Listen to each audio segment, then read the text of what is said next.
They came from opposite ends of the M62, one chasing glory, one chasing revenge. April 19th, 85. An FA Cup semi-final replay at Maine Road, Liverpool and Manchester United, the biggest rivalry in English football. But this night was about more than a place at Wembley. It was about territory, pride, and chaos waiting to erupt. Inside the ground and out on the streets, trouble was never far away. This is the story of April 19th, 85, when Liverpool and Manchester United turned a cup tie into one of football's most explosive nights. The stakes were huge. Liverpool were chasing another league and cup double. Manchester United wanted revenge and silverware of their own. The first semi-final at Goodison Park had ended in a tense draw, so the replay was set for Maine Road, neutral ground, though still within reach for both sets of fans. English football in 1985 was volatile. Terraces were packed, policing was stretched thin, and hooliganism cast a shadow over almost every big match. Maine Road was ready for drama. No one knew just how dangerous the night would become.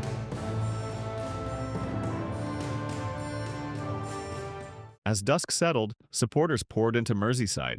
Trains rolled in from Manchester, coaches from all over the Northwest. Some United fans even jumped off before Lime Street, walking along the tracks to avoid trouble. Around Stanley Park, pubs filled fast.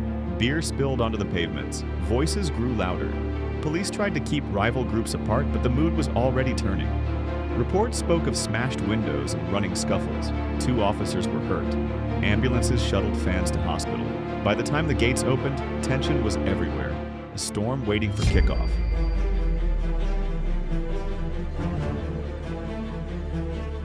Kickoff came under the floodlights. Maine Road was split down the middle, rival colors filling the stands. Singing roared across the terraces. Every challenge drew a surge of noise, but the tension didn't stay outside. Scuffles broke out near the segregation lines.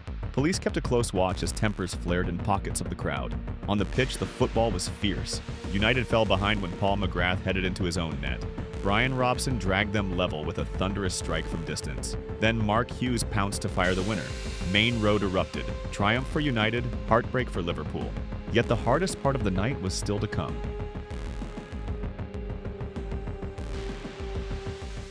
When the final whistle blew, relief swept across United's end. For Liverpool supporters, defeat stung. Outside, thousands poured into the dark streets around Stanley Park. Police tried to hold rival groups apart, but movement from the ground was slow and tense. Reports spoke of bricks and bottles thrown near the exits. Some fans described mobs waiting beyond the gates, chasing stragglers through the park. Buses carrying away supporters came under attack as they edged through the traffic. Ambulances ferried the injured to nearby hospitals. Arrests mounted as officers worked to calm running battles. For many, the journey back to trains and coaches was as dangerous as the 90 minutes they had just watched.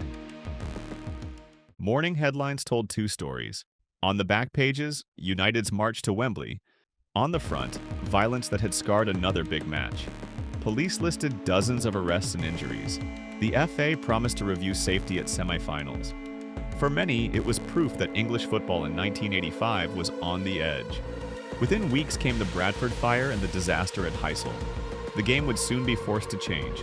Safer grounds, tighter controls, and a new attitude to crowd trouble.